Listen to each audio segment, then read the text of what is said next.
Bismillahirrahmanirrahim. Rabbi israh li sadri wa yassir li amri wahlul 'uqdatam min lisani yafqahu qawli. Rabbi zidni ilma warzuqni fahma. Assalamualaikum warahmatullahi wabarakatuh.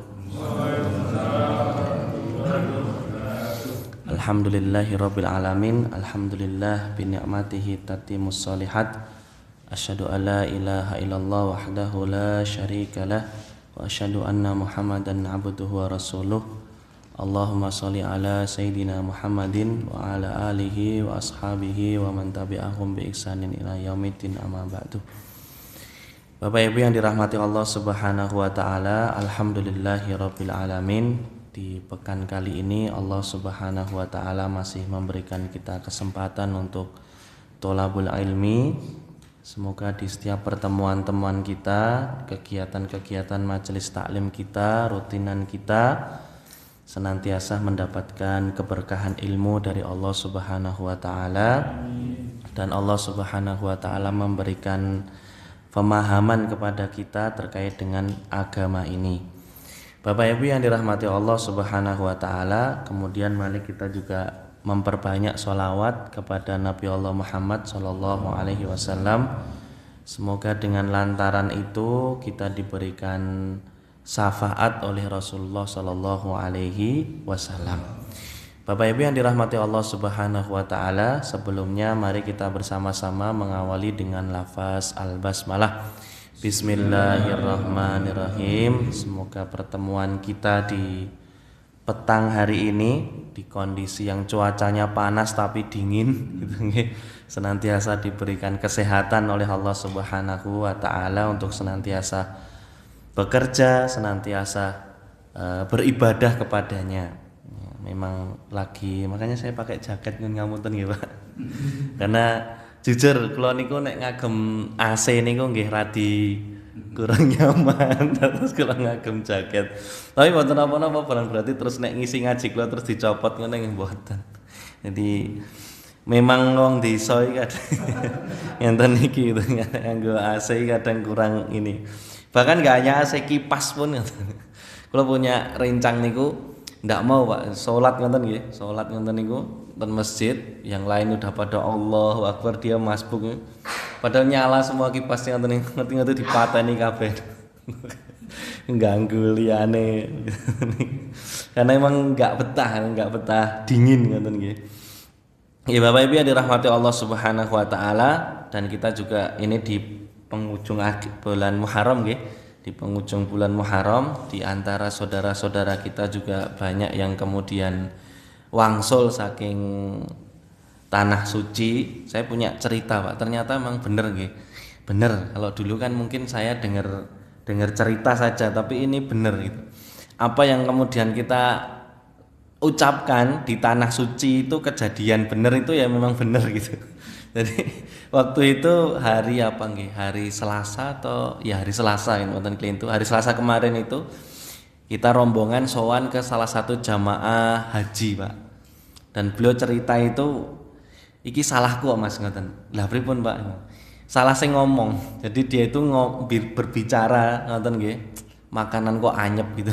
Nah, sepanjang dia beribadah haji itu rasanya makanan itu anyep kabeh gitu kan. Sampai enggak doyan gitu. Sampai dia juga pernah nyeletuk, ayam ki aku ra doyan, ya bener, sampai enggak doyan, terus akhirnya ya repot gitu kan, seperti itu. Dan dia sendiri yang mengakui hal itu gitu. Beliau sendiri namanya Pak Kaji Kukuh, orang Krosok Kebon Harum, Krosok Kebon Harum. Bapak Ibu yang dirahmati Allah Subhanahu wa taala, itu cerita-cerita gitu nggih. Ya, selain itu juga banyak lah, mungkin panjenengan juga mungkin sowan dari haji. Ya, semoga kita kecipratan berkahnya. Yang paling utama kecipratan juga bisa tindak ke tanah suci, Pak nggih. Sakniki nenggo 30 tahun nggih. 30 tahun gitu kan. Dan infonya ternyata haji napa Pak yang khusus itu Puroda itu katanya enggak ada ya. Katanya ngoten, enggak mengeluarkan visa itu gitu dari pihak kerajaan Saudi itu. Makanya nggih banyak yang kemudian harus dikembalikan ngoten. Baik Bapak Ibu yang dirahmati Allah Subhanahu wa taala, kita melanjutkan babakan hadis kita ini di hadis Arba'in An-Nawawi yang ke-7 nggih. Yang ke-7 tentang ad-dinu an-nasihatu. Agama adalah nasihat. Sebelum saya lanjutkan, ada salah seorang ulama sedikit. Namanya Imam Ibnu Daqiq Al-Aid. Beliau mengomentari terkait dengan hadis ini bahwa yang dimaksud dengan nasihat itu adalah kata yang komprehensif, yang maknanya meliputi kebaikan, yang kebaikan itu diperuntukkan bagi orang-orang yang dinasehati gitu. Kalau kita baca kontekstualnya hadis itu kan agama itu nasihat, ya kan? Agama itu nasihat untuk siapa gitu kan? Lillahi, untuk Allah. Secara konteks kalimatnya untuk Allah, berarti kan kita memberikan nasihat kepada Allah mungkin gitu ya, atau wali kitabihi, untuk kitab, tapi secara maknanya adalah sebenarnya yang dinasehati itu kita gitu. Pemaknaan dari lillahi kemudian wali kitabihi sebagaimana yang disampaikan oleh Al-Imam Ibnu Daqiq Al-Aid, itu makna nasihat itu adalah kebaikan-kebaikan yang diberikan nasihatnya kepada kita sebagai seorang ya hambanya Allah Subhanahu wa ta'ala. Jadi ngoten. Nah, bukan kok kemudian kita menasehati Allah, kita menasehati kitab gitu kan, kita menasehati Rasul, mboten. Tapi kitalah justru yang kemudian mendapatkan nasihat dari Allah dan Rasulnya dan kitab-kitabnya. Dan itu konteks dari 3 kata itu. Kemudian bagi pemimpin, nanti kan di sini ada keterangannya, mungkin nanti di kemudian hari, itu ya nasihat bagi kita juga sebagai seorang pemimpin, meskipun kita bukan pemimpin negara gitu kan, tapi laki-laki itu juga pemimpin di keluarga dan sebagainya. Bagi ibu ya mungkin kontekstualnya di sini adalah sejatinya juga bukan laki-laki, karena ibu itu juga pemimpin juga. Memimpin siapa ya? Anak-anaknya juga, membina anaknya dan sebagainya, seperti itu. Jadi karena sesungguhnya Allah itu juga nggak butuh nasihat kita gitu, kitalah yang kemudian butuh nasihat dari Allah Subhanahu wa ta'ala. Kita masuk ke ini nggih, yang saya garis bawah itu, wa takunu nasihatul muslim li kitabihi rabbih azza wajalla. Ya, bahasa tekstual kalimatnya adalah macam-macam nasihat bagi seorang muslim tentang kitabnya Allah Subhanahu wa ta'ala ini, itu li kitabihi, atau untuk kitabnya Allah Subhanahu wa ta'ala. Apa di antara nasihatnya? Di sini ada sampai berapa? 1 2 3 4. Ada 4 ya, ada 4. Mbok pilih nyun sewu nanti kalau misalkan saya ya kefokusan ke layarnya tidak begitu maksimal gitu nggih, mohon maaf seperti itu. Karena belajar kitab kita seperti ini mungkin pernah saya sampaikan ya Pak, namanya kan bandongan gitu kan. Kalau mungkin panjenengan pernah belajar di pondok pesantren salafiyah gitu, pondok pesantren tradisional ngoten niku mesti ngertos sorogan, bandongan ngoten niku. Kalau sorogan itu belajar kitab, santri yang baca, gurunya yang nyimak, nanti yang benarkan. Tapi kalau bandongan itu gurunya yang baca, santrinya yang mendengarkan gitu, dan lain sebagainya. Nah, Bapak Ibu yang dirahmati Allah Subhanahu wa ta'ala, nah ini kita ngajinya namanya bandongan gitu nggih. Kita yang baca, panjenengan yang nyimak. Dan saya bukan bermaksud tidak mengikuti perkembangan zaman dan sebagainya ngoten nggih. Tapi terkadang dengan kitab itu lebih nyaman saja gitu. Apalagi kalau di kitab itu kan kita banyak coretan-coretan dari guru-guru kami yang mungkin kami belum paham, seperti itu. Kitabnya kemarin mau difotokopi itu agak gimana ya Pak, banyak banget coretannya. Baik, bismillahirrahmanirrahim. Yang pertama adalah ini Pak, ini bisa harus diklik dulu berarti ya Pak, harus yang gambar ini ya, yang ini ya. Nah yang pertama ini Pak, nah sampai sini, belum mau, pun gitu. Yang pertama adalah bi qiraatihi wa hifdhihi. Nasihat yang pertama bagi seorang muslim tentang Al-Qur'an ini adalah kita senantiasa membacanya dan menghafalkannya. Nah, itu yang pertama, membacanya bi qiraatihi, dengan membacanya, wa hifdhihi, dengan menghafalkannya. Li'anna fi qiraatihi iktasibul ilmi wal ma'rifah. Kenapa? Karena ketika kita membaca Al-Qur'an, itu nggih, maka kita akan mendapatkan ini. Nah, al-ilmu wal ma'rifah. Kita akan mendapatkan ilmu yang ada di dalam Al-Qur'an itu. Kemudian kita juga akan mendapatkan pengetahuan yang ada di dalam Al-Qur'an. Ngoten nggih? Apa ilmu dan kemudian ma'rifah yang kita dapat? Ya banyak sekali terkait dengan apapun di kehidupan kita. Nah, kita kan juga ada belajar tafsir kan. Nah, insya Allah dari situ kita bisa mengetahui ilmu apa saja yang ada di dalam Al-Quran, dan ma'rifah atau pengetahuan apa saja yang ada di dalam Al-Quran. Seperti itu. Wa husulu tahiratin nafsi. Sini nggih. Nah, sampai sini nafsi. Selain itu, orang yang membaca Al-Quran dan menghafalkan Al-Quran itu, dia akan senantiasa, ini gabung sampai sini gitu. Wa sifa'ud dhamir, itu satu kesatuan, meskipun ada komanya, secara pemaknaannya adalah sama. Itu senantiasa mensucikan jiwa atau mensucikan hati. Orang yang senantiasa membaca Al-Quran kemudian menghafalkannya, itu insya Allah bisa dipastikan hatinya bersih. Itu hatinya bersih. Selain itu juga orang yang membaca Al-Quran, di sini tidak disebutkan nggih, tatmainul qulub. Orang yang membaca Al-Quran itu senantiasa dia akan tenang hatinya, sebagaimana yang Allah sampaikan, ala bidzikrillahi tatmainul qulub. Zikir itu kan mengingat Allah nggih. Nah, tidak hanya subhanallah walhamdulillah wala ilaha illallah Allahu akbar saja yang kemudian disebut zikir. Nah, kalau ketika kita memaknai makna zikir itu, nah, mengingat Allah itu kan dengan membaca Al-Quran kan juga mengingat Allah. Masa kemudian membaca Al-Quran dia mengingat dangdutan kan nggak pas kan gitu nggih. Tetap ingatnya Allah Subhanahu wa taala. Atau kalau kemudian dia membaca Al-Quran atau bahkan dia menghafalkan Al-Quran, yang dibaca, yang dihafal ayat-ayat yang berkaitan dengan neraka. Wah, mesti kan sangat meresapi gitu nggih. Sangat meresapi sampai kemudian dia mungkin bisa menangis juga gitu kan. Ayat-ayat tentang siksaannya Allah Subhanahu wa taala itu, wajilat qulubuhum itu kan kulitnya nggih Pak nggih. Kulitnya kalau enggak salah wajilat qulubuhum itu kekeras ding, bukan itu Pak. Apa namanya? Mohon maaf. Yang badalnahum juludan itu loh Pak. Mungkin ayat pertamanya gimana itu Pak? Yang kulitnya itu dikelupas oleh Allah Subhanahu wa taala itu, badalnahum juludan, terus apa saya enggak lupa itu, mohon maaf. Nah, kayak gitu. Bapak Ibu yang dirahmati Allah Subhanahu wa taala, wa husuli tadi sudah, wa sifa'ud dhamir itu juga sama, satu kesatuan maknanya. Kemudian yang ketiga adalah ini. Nah, wa ziyadatu taqwa, maka dia akan menambahkan di dalam dirinya itu ketakwaan kepada Allah Subhanahu wa taala. Tambah takwanya. Takwa itu kan ya hati-hati. Kalau Umar bin Khattab pernah ngendika itu, takwa itu engkau di kegelapan malam.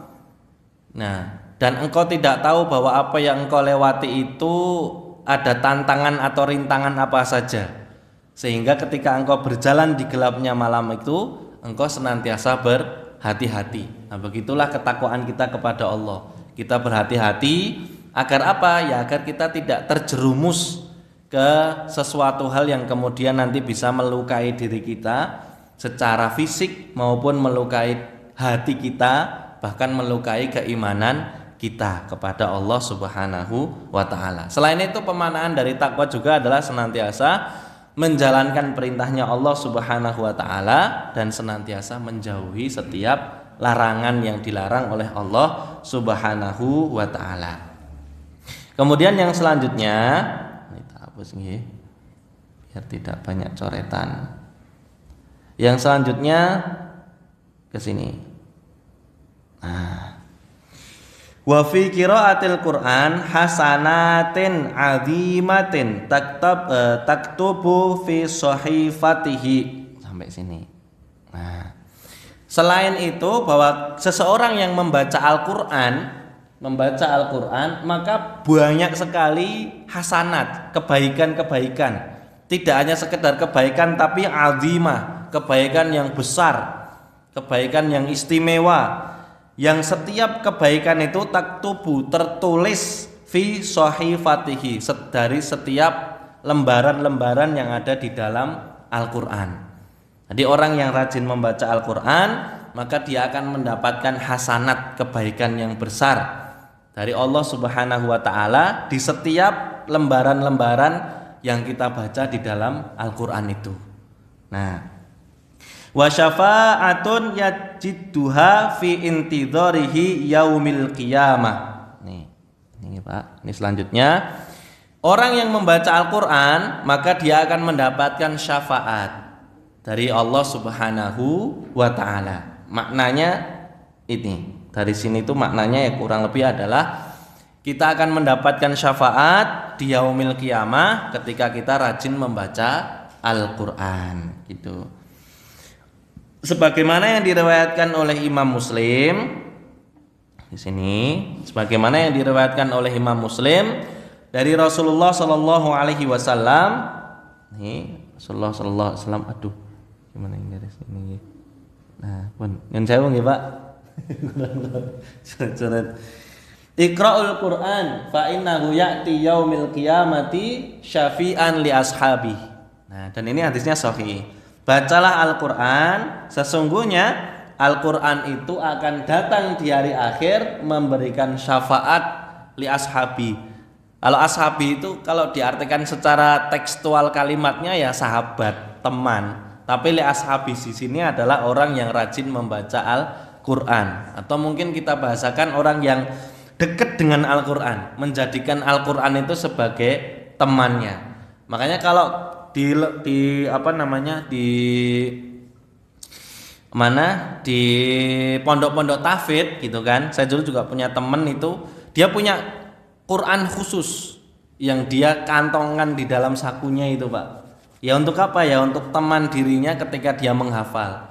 Karena kalau orang menghafal Quran itu ya jangan ganti-ganti Quran gitu. Kalau dulu nasihatnya Ustadz gitu, jangan ganti-ganti Quran. Kan setiap Quran kadang beda gitu nggih, ininya beda. Jadi letaknya, apalagi kalau Quran-Quran yang saya nggih, kertasnya hitam itu Pak, kertasnya putih, terus kemudian tulisannya itu agak kurang kurang agak jelas itu biasanya surat Al-Baqarahnya itu cuma mentok sampai 4 ayat kalau nggak salah, 4 ayat atau ya 4 ayat. Nanti yang ayat berikutnya itu ada di ini di lembaran berikutnya. Padahal rata-rata kalau kita menghafal Quran tuh enaknya pakai Quran pojok gitu kan, Quran yang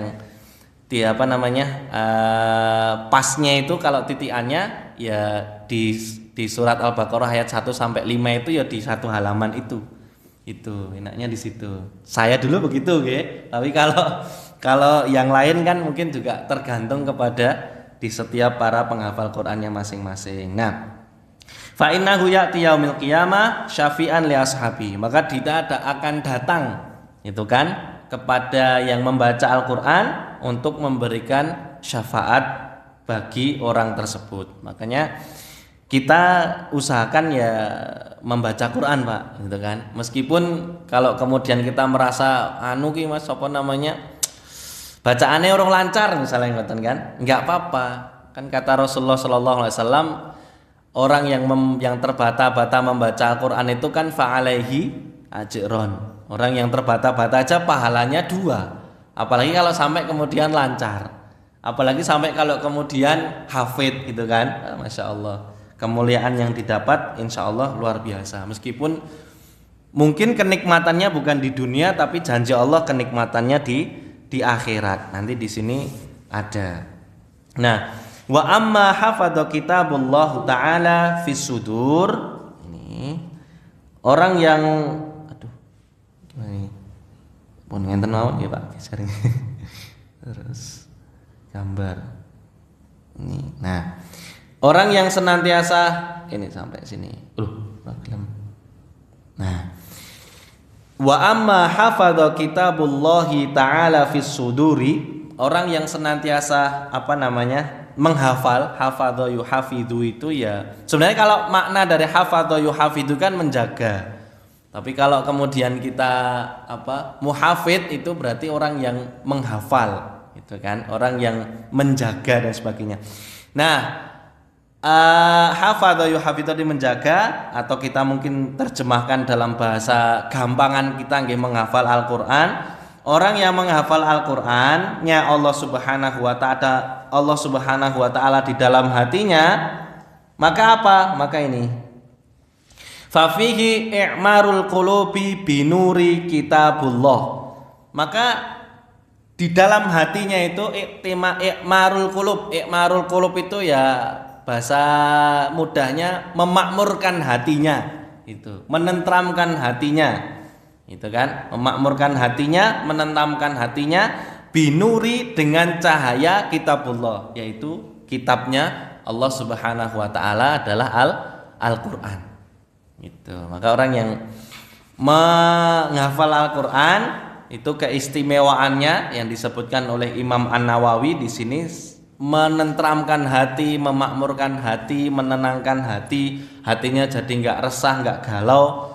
Kenapa? Karena di setiap kegalauan dan keresahan yang dia ingat, ya kan banyak tuh orang yang menghafal lantaran membaca Al-Qur'an, kemudian dia bisa tenang dengan segala sesuatunya, kan ngoten. Nah, Bapak Ibu yang dirahmati Allah Subhanahu wa taala, kemudian yang selanjutnya adalah nih, wa qadirun azimun syarafun yanaluhu al-muslim fayusbihu syamitun bainan nasi fid dunya. Orang-orang yang senantiasa menghafal Al-Qur'an, ya kan? Orang-orang yang senantiasa menghafal Al-Qur'an, maka dia akan mendapatkan balasan dari Allah Subhanahu wa taala.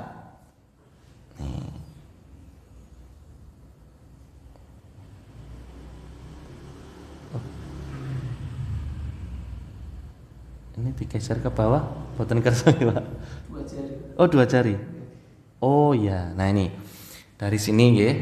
Orang-orang yang membaca Al-Qur'an, maka dia akan mendapatkan keistimewaan oleh Allah Subhanahu wa taala atau kemuliaan dari Allah Subhanahu wa taala. Fayusbihu samitun bainan nasi fid dunya, sehingga dari keutamaan-keutamaan menghafal Al-Qur'an itu, maka dia akan mendapatkan derajat tertinggi di antara manusia di dunia. Nah, dia akan mendapatkan kemuliaan lah, bahasanya gampangnya seperti itu. Dia akan mendapatkan kemuliaan di dunia pun dia akan mendapatkan derajat dan kemuliaan, apalagi di akhirat. Itu. Maka kalau kemudian kita punya keluarga yang bisa hafal Quran, Masya Allah, sampai kemudian anak-anak kita bisa hafiz 30 juz, itu Masya Allah luar biasa sekali keistimewaan bagi seorang orang tua terutama, gitu kan, dan lain sebagainya. Wa darajatun aliyatun yatarqiya ilaiha bimiqdari ma hafadhu min ayati kitabullahi wa sawarahu fil akhirah. Dari sini. Mana ini? Sini.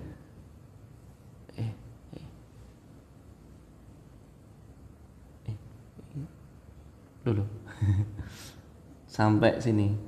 Nah, selain itu juga seseorang yang kemudian menghafal Al-Qur'an, maka dia akan mendapatkan darajah aliyah, derajat yang tinggi, derajat yang tinggi. Kemudian derajat yang tinggi itu ma hafadha min ayati kitabullahi wa sawarahu fil akhirah. Tergantung dari akhir hafalan Qur'annya. Hafalan Qur'annya. Maka Rasulullah Shallallahu alaihi wasallam bersabda, sini sabda, rawahu Abu Dawud wa Tirmidzi an Rasulillah Shallallahu alaihi wasallam, dari Rasulullah Shallallahu alaihi wasallam, yuqalu li sahibil Qur'an iqra wa irta. Beliau menyampaikan kepada orang yang senantiasa membaca Al-Qur'an, iqra, bacalah Al-Qur'an, wa irta, naiklah. Gitu kan? Warattil kama kunta turattilu fid dunya fa inna manzilataka 'inda akhiri ayatin taqra'uha. Dan bacalah Al-Qur'an itu dengan tartil, sebagaimana engkau membaca Al-Qur'an itu dengan tartil di dunia. Fa inna manzilataka 'inda akhiri ayatin taqra'uha. Sesungguhnya kedudukanmu di akhirat itu, nah, sesungguhnya manzilataka itu kedudukan kita, kedudukanmu ya. Ka itu na'tun ilaina, kembali kepada kita. Inda akhiri ayat takroha, tergantung dari ayat yang kita baca. Kalau terjemahannya takroha itu baca, tapi maknaannya adalah tergantung dari akhir ayat yang kita hafalkan. Nah, ada syekh yang kemudian mengomentari takroha itu sebagai yang menghafalkan Al-Quran. Makanya kita usahakan hafalannya ya paling enggak 30 juz, ngoten Pak. Biar nanti surgane ya rada dhuwur sithik kan ngoten nggih. Syukur alhamdulillah kalau kemudian kita bisa hafal 30 juz wis insyaallah aliyah gitu kan, tinggi gitu kan. Syukur alhamdulillah kemudian kita punya saudara, punya keluarga, punya anak dan sebagainya, bisa ngangkat derajat kita di sisi Allah Subhanahu wa taala dari kemuliaan anak kita jadi hafiz 30 juz. Nah, Masya Allah. Ngoten Bapak Ibu.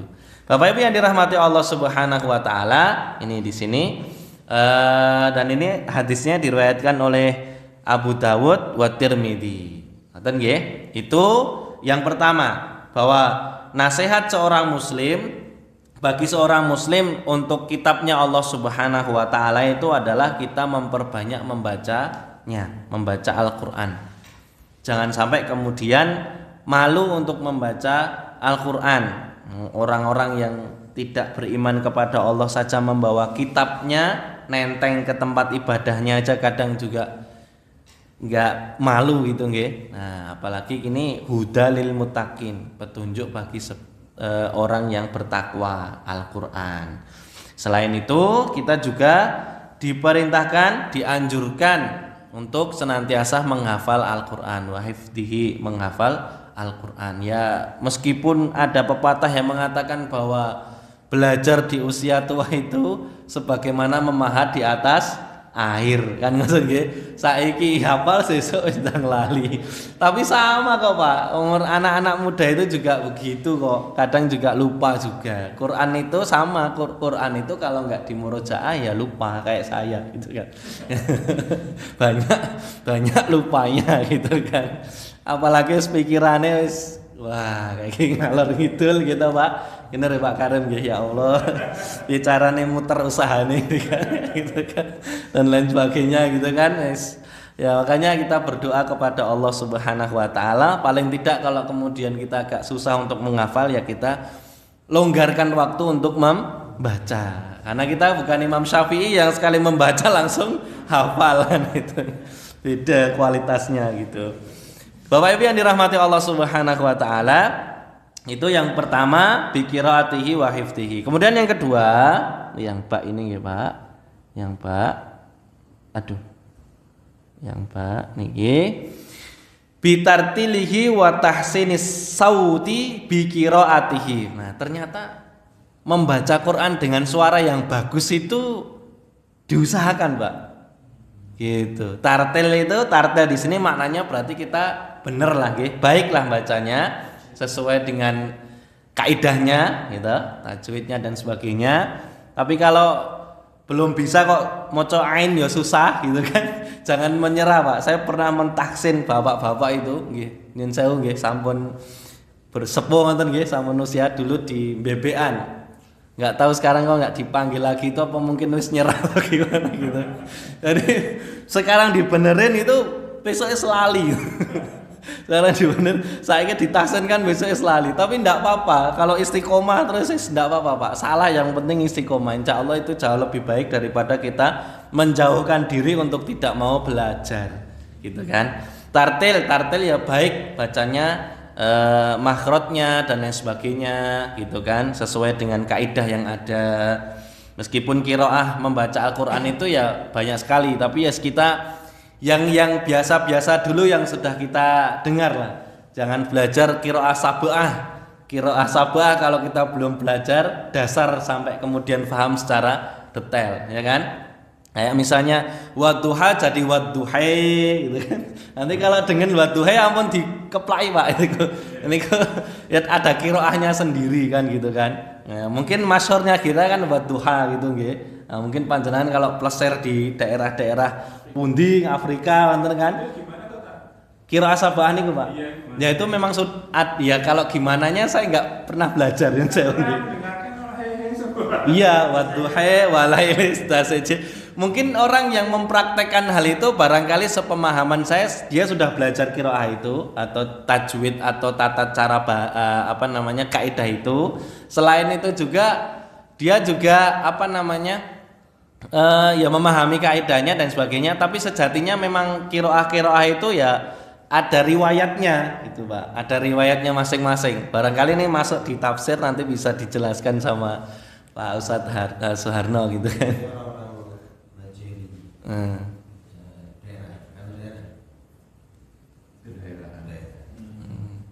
Tapi ada meskipun tergantung daerahnya tapi tetap ada runtutan riwayatnya, gitu. Ada. Tapi kalau bismillahi wajreha wa mursala itu bukan qiraah sab'ah, tapi karena itu memang hukumnya seperti itu. Gitu nggih. Ada di dalam satu Al-Qur'an itu namanya huruf gharib. Gharib ya, nggih Mas nggih. Itu. Lanjut nggih, Bapak Ibu yang dirahmati Allah Subhanahu wa taala. Apa ini? Wa tahsinu saut. Nah, membaguskan suara itu juga dianjurkan, Pak. Nah, kalau orang membaca Quran dengan bahasa dengan lantunan qiraah yang baik gitu kan, kemudian yang indah kan orang yang mendengarkan juga seneng gitu kan. Nah, kalau saya salah satunya ya kalau misalkan dengar murotal ya Syekh Abdullah Al-Matrud, Syekh Murshari Rasid, Syekh Sudes ya seneng gitu kan dan lain sebagainya. Nah, banyak sekali yang kemudian kita bisa dengarkan. Di Indonesia juga banyak ustadz-ustadz yang bacaannya bagus. Nah, tapi Bapak Ibu yang dirahmati Allah Subhanahu wa taala, ini penting.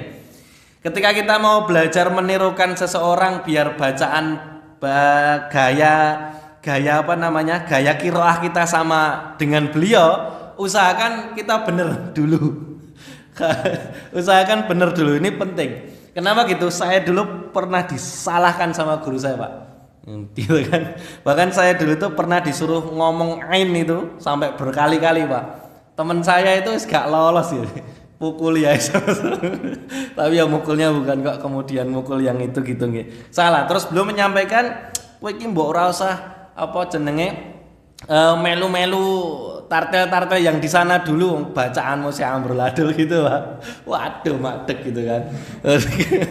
Lah terus bagaimana ya membaca seyogyanya dulu. Nah, kalau sudah benar, tajwid kita benar, kemudian ya tajwid itu meliputi panjang pendek sebagainya, mat dan sebagainya, makharijul kita sudah benar, baru kemudian kita mengikuti syekh siapa gitu nggih, dalam ini enggak apa-apa. Tapi kalau takutnya begini, takutnya ketika dia itu mengikuti salah seorang syekh, nah dia fokus ke lagunya. Fokus ke lagunya, tidak fokus ke tajwidnya. Padahal kalau salah tajwidnya itu juga mempengaruhi hal-hal yang lainnya kan ngoten. Nah, jadi penting juga membaguskan bacaan itu penting gitu kan. Tapi kalau kemudian kita mau menirukan siapa, kita usahakan benar bacaannya terlebih dahulu. Maka tidak boleh malu kemudian kita tahsin itu nggih. Ampun pekewuh, Pak. Ngoten kan, ampun pekewuh. Nah, termasuk saya pun dulu belajar tahsin itu naik angkot berapa kali aja, Pak, gitu kan untuk belajar tahsin. Saya dulu tahsinnya pakai saya lupa nama ustadznya itu.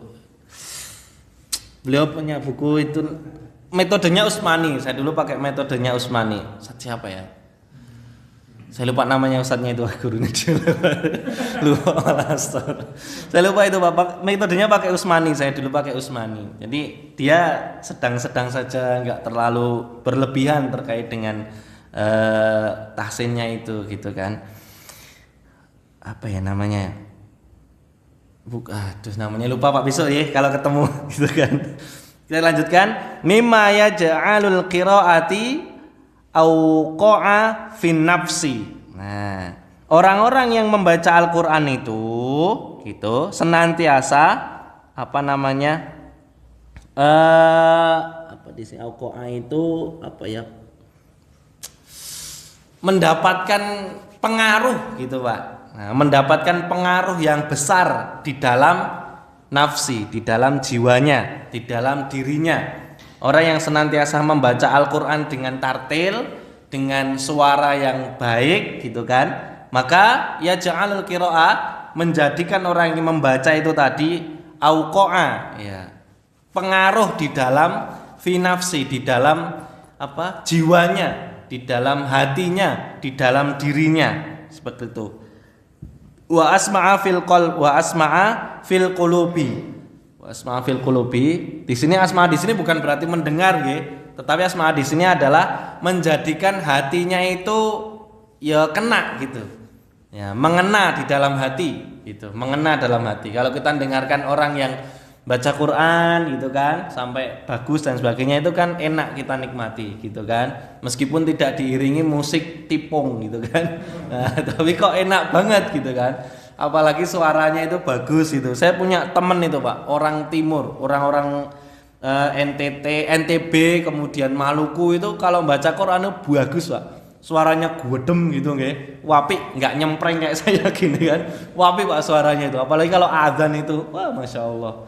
Gitu kan. Kalau didengerin itu enak banget kayak gitu. Nah, tapi saya dulu juga punya temen gitu kan. Ketika membaca Quran, imam itu ngajinya itu nggak dilakukan, tapi kayak aku nggak bisa nirukan gitu. Bismillahirrohmanirrohim. Pokoknya begitulah gitu nggih. Pokoknya datar-datar aja gitu. Tapi pokoknya datar-datar aja, nggak ada sensasinya sama sekali gitu loh. Nggak ada naik tingginya intonasi gitu. Tapi ya kita nggak boleh nyalahin. Dia sudah duluan selesainya daripada kerecek-kerecek seperti saya ini kayak gitu kan dan sebagainya. Bapak Ibu yang dirahmati Allah Subhanahu wa taala, kita lanjutkan untuk selanjutnya. Wa asma'a fil qalbi itu senantiasa mengena di dalam jiwanya, di dalam hatinya. Ada hadis dari Rasulullah sallallahu alaihi wasallam yang diriwayatkan oleh Imam Bukhari an Rasulillah sallallahu alaihi wasallam, laisa minna man lam yataghanna bil Qur'an. Nah, bil Quran, orang bukan golongan atau bukan bagian dari kami orang yang senantiasa membaca Al-Quran itu tidak lam yataghanna, tidak melakukan atau tidak memperbaiki. Itu kan dari kata gonna ya guna, melakukan gitu nggih. Bukan menyanyikan, ya dilakukan lah ibaratnya gitu. Ya, tapi yang artinya di sini itu senantiasa itu tadi wa tahsinu saut, memperbagus suara itu. Maka dari hadis Rasulullah sallallahu alaihi wasallam di sini kita dianjurkan betul kalau kita membaca Al-Qur'an itu usahakan suaranya bagus. Tapi kalau suara kita nggak bagus kayak saya ini juga ampun minder gitu. Nanti kalau kita membaca Quran justru enggak apa-apa Pak, dijaharkan. Misalkan di sini ada saudara-saudara kita yang baca Quran, kita jaharkan, enggak apa-apa. Tujuannya apa? Bukan tujuan riya. Tujuannya ketika kita merasa ternyata apa yang kita baca itu misalnya ada kekeliruan, saudara kita tahu gitu kan, bisa kita ingatkan gitu kan. Karena masalah nanti dikira riya dan sebagainya itu kan hati kita masing-masing gitu. Tapi intinya di situ tadi, kalau kita membaca dengan jahar itu, ya harapannya ada yang mendengarkan, kemudian kalaupun kemudian bacaan kita salah, itu ada yang mengoreksi gitu. Ampun malu lah gitu kan, seperti itu. Kemudian yang berikutnya, yang ke jim. Nah, yang ke jim ini Pak, jim ini. Nah, itu sampai ke situ. Bitadbiri ma'aniyihi. Nah, karena ada harfun jar di sini, ada ba di sini, maka jadi majrur, jadi kasroh. Dengan apa? Dengan mentadaburi maknanya. Nah, mentadaburi maknanya. Tadbiri di sini adalah mentadaburi maknanya, memahami maknanya, ya kan? Wa tafhimu ayah, yaitu maksud takbirnya di sini atau mentadaburi di sini adalah memahami ayat-ayatnya Allah Subhanahu wa taala. Biar ketika kita membaca itu ya ada kesan di dalam diri kita. Seperti itu. Qala ta'ala afala yatadabbarunal Qur'an am ala qulubin afqafaluha. Nah, ini nanti tafsirnya bisa sama Bapak Ustadz Suharno gitu kan. Maka afala yatadabbaruna al-Qur'an, apakah mereka tidak memperhatikan Al-Qur'an itu kan? Atau mereka itu terkunci gitu. Mereka itu terkunci untuk memahami Al-Qur'an tersebut. Makanya kalau kita membaca Al-Qur'an itu yo meskipun tidak terus kemudian membaca artinya terus ya enggak gitu kan. Paling tidak memahami di sini itu kita belajar, Pak. Belajar. Makanya ada tafsir gitu kan. Nah, salah satunya untuk belajar memahami Al-Qur'an itu. Kalau kita membaca surat Al-Qari'ah misalkan yang sudah hafal mungkin di antara kita semuanya dan mungkin sudah membaca artinya, itu kan lebih gambaran kita tentang hari kiamat itu lebih meresap gitu kan, Pak. Apalagi sampai kemudian kita membaca surat Al-Zalzalah itu, ya kan? Idza zulzilatil ardu zilzalaha, misalnya seperti itu, digoncang bumi ini, wa akhrajatil ardu asqalaha. Ya meskipun secara detail pemanaannya kita belum tahu gitu kan, tapi setidaknya kan kita punya gambaran. Ini kalau bumi ini digoncang, kemudian apa yang keluar di dalam perut bumi ini semuanya berkeluar, dan tidak hanya Merapi saja, semua yang ada di dunia ini, terus kepiye uripku kan gitu. Nah, beda kalau kemudian kita baca surat Al-Baqarah misalnya gitu kan, yang enggak kemudian ngerti artinya dan kita kurang paham terkait dengan hal itu juga mungkin akan ngalir saja gitu. Tapi kalau kemudian kita tahu maknanya, ya sedikit kemudian kita bisa memaknai, meskipun mentafsirkan Al-Qur'an secara pribadi itu ya enggak boleh gitu kan. Nanti malah jadi nyeleweng kemana-mana gitu kan, dan lain sebagainya. Nah, intinya adalah ketika kita membaca Al-Qur'an ya usahakan paham. Tapi sekali lagi Bapak Ibu yang dirahmati Allah Subhanahu wa taala, bukan berarti wong aku ora iso memahami Mas berarti aku tak ra maca, jangan gitu kan. Ya tetap harus dibaca, Pak, tetap harus dibaca. Begitu. Kemudian yang dal itu bita'limihi, ya kan? Bita'limihi mohon maaf, al muslimati. Nah, mengajarkan, bita'limihi itu mengajarkan, ya kan, kepada siapa? Li ajyali. Nah, li ajyali. Nah, kepada generasi muslim, ya kan, itu dari kata jil, ya kan, generasi muslim. Maka penting sekali kemudian Al-Qur'an ini harus senantiasa kita wariskan kepada anak-anak kita. Nah, gitu kan. Ya meskipun tidak harus baru mewariskannya, tapi mewariskan di sini adalah kecintaan kepada Al-Qur'an biar tidak putus gitu, Pak. Itu kan. Paling tidak kalau kemudian anak kita itu ya minimal cinta membaca dulu, ya kan? Cinta membaca dulu dengan Al-Qur'an, lebih cinta membaca Quran daripada nyekrol TikTok misalkan. Nah, kayak gitu. Itu sampai ke tahap itu gitu kan. Ya bukan berarti nggak boleh nyekrol TikTok atau nggak boleh main PUBG atau ML gitu kan. Bukan begitu, tapi porsinya gitu kan. Kita mewariskan Quran kepada anak kita itu adalah menumbuhkan kecintaan kepada anak kita terkait dengan Al-Qur'an. Kita selesaikan sampai sini nggih. Nah, yang selanjutnya adalah litakwimi bitabaatil mas'uliyati fi hifdi kitabullah wa fi ta'limul Qur'an wa ta'limihi sabili izzatuna wa sa'adatina. Nah, maksudnya adalah kita itu disuruh mengambil peran, Pak. Mengambil peran menjadi mas'ul yang bertanggung jawab. Mas'ul di sini kan mas'uliyah itu bertanggung jawab lah gitu kan. Kita berperan untuk bertanggung jawab gitu kan terkait dengan menjaga Al-Qur'an ini. Nah, kita berperan untuk mengambil tanggung jawab itu untuk menghafalkan Al-Qur'an. Ya meskipun kita mungkin kesusahan karena nyun sewu nggih, beda dengan anak muda, ya setidaknya tadi itu syukur alhamdulillah kita hafal juz 30. Kan sudah alhamdulillah banget nih Pak. Ngoten kan? Nah, syukur bagai sampai kemudian selesai. Kan banyak juga cerita-cerita orang yang usianya sudah lanjut dan ternyata bisa selesai 30 juz. Nah, gitu. Bapak Ibu yang dirahmati Allah Subhanahu wa taala, kemudian wa fi ta'limil Qur'an wa ta'limihi sabilil izzatuna wa sa'adatina.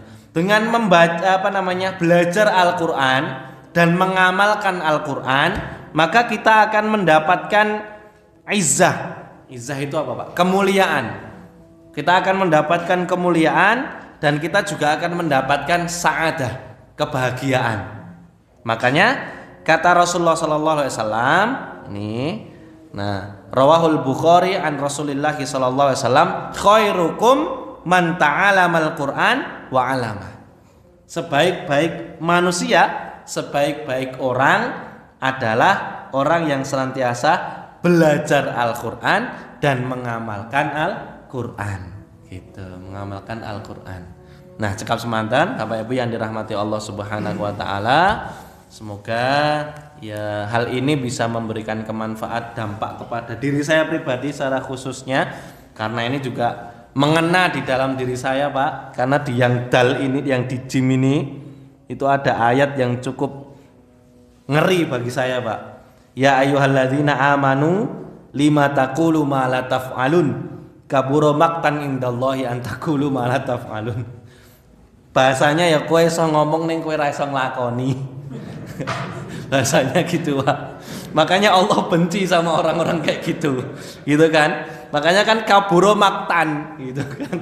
Makanya ini saya takutnya itu di sini, Pak. Nglitir ngomongnya pinter gitu kan. Kirain nglakoni ini ora iso. Ini, Pak, jenengan baca itu di Durus Shofat itu. Ayat yang kedua sampai 3 itu. Ini, Pak, tapi belum sampai sini ya. Besok kita singgung lagi gitu kan. Takut saya ya mungkin sebagian dari yang lainnya juga sebagai orang yang penceramah gitu kan di sini, Pak. So ngomong nih rasa ngelakoni gitu. Aduh gitu. Bapak Ibu yang dirahmati Allah Subhanahu wa taala, itu saja yang bisa saya sampaikan. Mohon maaf apabila ada kekurangan dan kesalahan. Kita tutup dengan doa kafaratul majelis. Subhanakallahumma bihamdika asyhadu alla ilaha illa anta astaghfiruka wa atubu ilaik. Barakallahu fikum. Assalamualaikum warahmatullahi wabarakatuh.